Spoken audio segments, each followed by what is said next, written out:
दोस्तों, हमारे जीवन में कई सारी घटनाएं घटती हैं।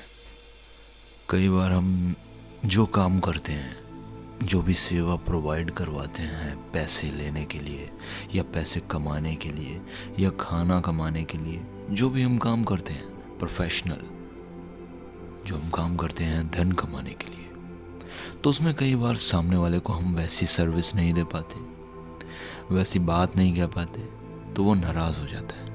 लेकिन अगर हम सामने से नाराज हों तो हमारा बिजनेस फ्लॉप होगा। लेकिन अगर हम शांत रहकर उसे एक सिस्टमैटिक तरीके से जवाब देते रहें तो वो आखिरकार शांत हो ही जाएगा।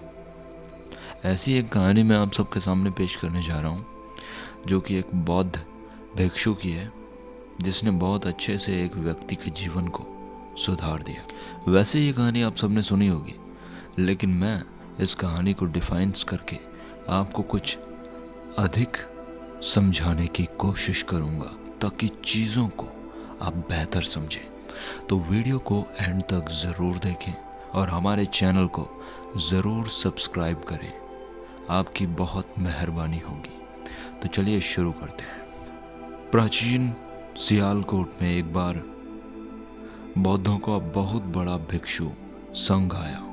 इस संघ को एक ऐसे वेद पाठी ब्राह्मण के विषय में ज्ञात हुआ जो बहुत अहंकारी था, जो किसी भी भिक्षु को अपने आसपास भटकने नहीं देता था, जो किसी भी ऋषि से दूर रहता था, जो खुद को स्मार्ट समझता था और बाकियों को बेकार, जो बुराई से दूर भागता था, बुराई के पास भी खड़ा नहीं होता था।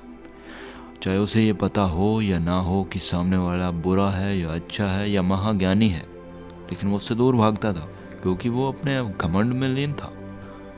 तो वो एक वैदिक पंडित था जिसे काफ़ी ज्ञान था, लेकिन वो पंडित को जो ज्ञान हुआ था वो सारा ज्ञान अहंकार में बदल चुका था। एक ऐसे अहंकार में जो अपने घर में किसी को आने नहीं देता था, जो किसी भी भिक्षु को, किसी भी भिखारी, फकीर या कोई भी जिसे भोजन, खाना या दान की ज़रूरत हो, उसे बिल्कुल कुछ नहीं देता था।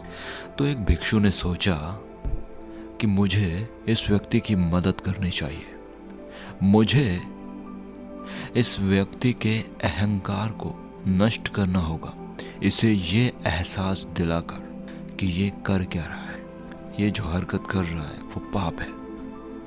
तो वो भिक्षु उसके घर भिक्षा मांगने पहुंच गया, भिक्षा पात्र लेकर, और उससे बोला कि क्या मुझे कुछ खाना पानी मिल सकता है, मुझे बहुत भूख लगी है, मुझे खाने या पानी की ज़रूरत है, क्या आप लोग मेरी सेवा में कुछ देना चाहेंगे? उनके घर से कोई जवाब नहीं आया। जो लोग भी वहाँ मौजूद थे कोई कुछ नहीं बोला, क्योंकि सारे लोग उस ब्राह्मण के डर की वजह से चुप थे। वो अगर कुछ भी बोलते तो वो ब्राह्मण उन्हें डांट डांट कर ऐसी तैसी कर देता। भिक्षु चुपचाप वापस लौट गए। अगले दिन वो फिर आया, फिर पूछा उसने, क्या मुझे कुछ खाने के लिए मिल सकता है? फिर वही रिजल्ट, कोई नहीं बोला। कई बार जब ऐसा हो गया तो वो एक दिन फिर गया उनके घर। तब ब्राह्मण बाहर गया हुआ था किसी काम से, और उनके घर सिर्फ उनकी पत्नी थी। और उसने फिर वही सवाल किया, क्या मुझे कुछ खाने के लिए या पीने के लिए मिल सकता है, या आप मेरी कुछ सेवा करना चाहेंगे?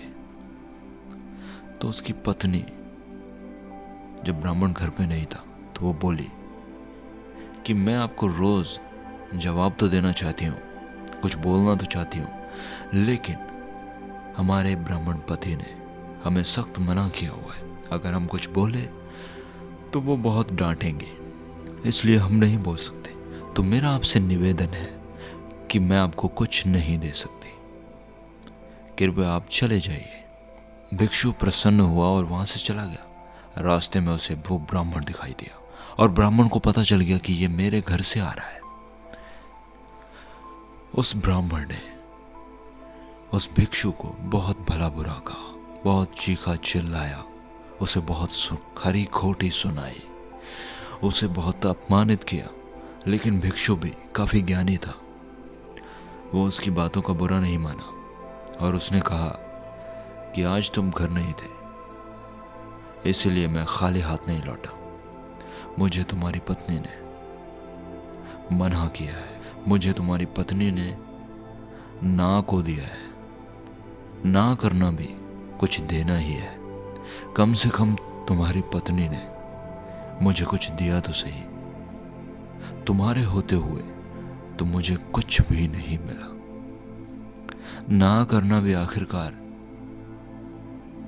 कुछ तोहफा ही है, कुछ भिक्षा ही है जो तुम्हारी पत्नी ने मुझे दे दी। तुम्हारी पत्नी का मन बिल्कुल साफ है, उसके मन के अंदर अच्छाई है। तुम्हारे डर की वजह से उसकी अच्छाई दबी हुई है। तो ये बातचीत काफ़ी देर तक चली। उस भिक्षु ने काफ़ी बातें उस ब्राह्मण को बताई, जिससे ब्राह्मण को ये बोध हो गया, ये एहसास हो गया कि वो जो कर रहा है वो बहुत गलत है। वो एक गलत जानकारी है, वो एक गलत नज़रिया है। तो वो ब्राह्मण तुरंत उस भिक्षु से माफ़ी मांगता है और उन्हें कहता है कि मेरे घर आइए, मुझे सेवा का मौका दीजिए। वो भिक्षु बहुत खुश हुआ क्योंकि वो अपने मकसद में कामयाब हो गया। उसने उस ब्राह्मण को सुधार दिया। उसका घमंड, उसका अहंकार, द्वेष, क्रोध सब खत्म कर दिया। एक ही झटके में सब खत्म कर दिया। और बस सब कुछ बदल गया। जब ब्राह्मण ने उससे पूछा था कि कब तक तुम ऐसा करोगे, ब्राह्मण की पत्नी ने पूछा था, तो उस भिक्षु ने कहा था कि मैं जिंदगी भर ऐसा करता रहूंगा जब तक जीवित हूं। क्योंकि उस भिक्षु ने उन्हें सुधारने का एक जिम्मा ले लिया था, अपना एक काम जो उसे बंधन में नहीं लेता, लेकिन वो करता रहता है ऐसा। ऐसी कई कहानियां हैं जिनमें उम्र भर तक, कई सालों तक सिलसिला चला और तब जाके सामने वाला समझा। तो ये चीज़ें बहुत अजीब होती हैं, ये आध्यात्मिक बातें। उम्मीद है इस हमारी बातचीत से आपको काफ़ी कुछ समझने का मौका मिला होगा, और मैं चाहता हूँ आप इस पे थोड़ा और विचार करें ताकि आप चीज़ों को सही समझें और अपने मन को साफ करने में कामयाब रहें। बहुत बहुत शुक्रिया वीडियो को पूरा देखने के लिए।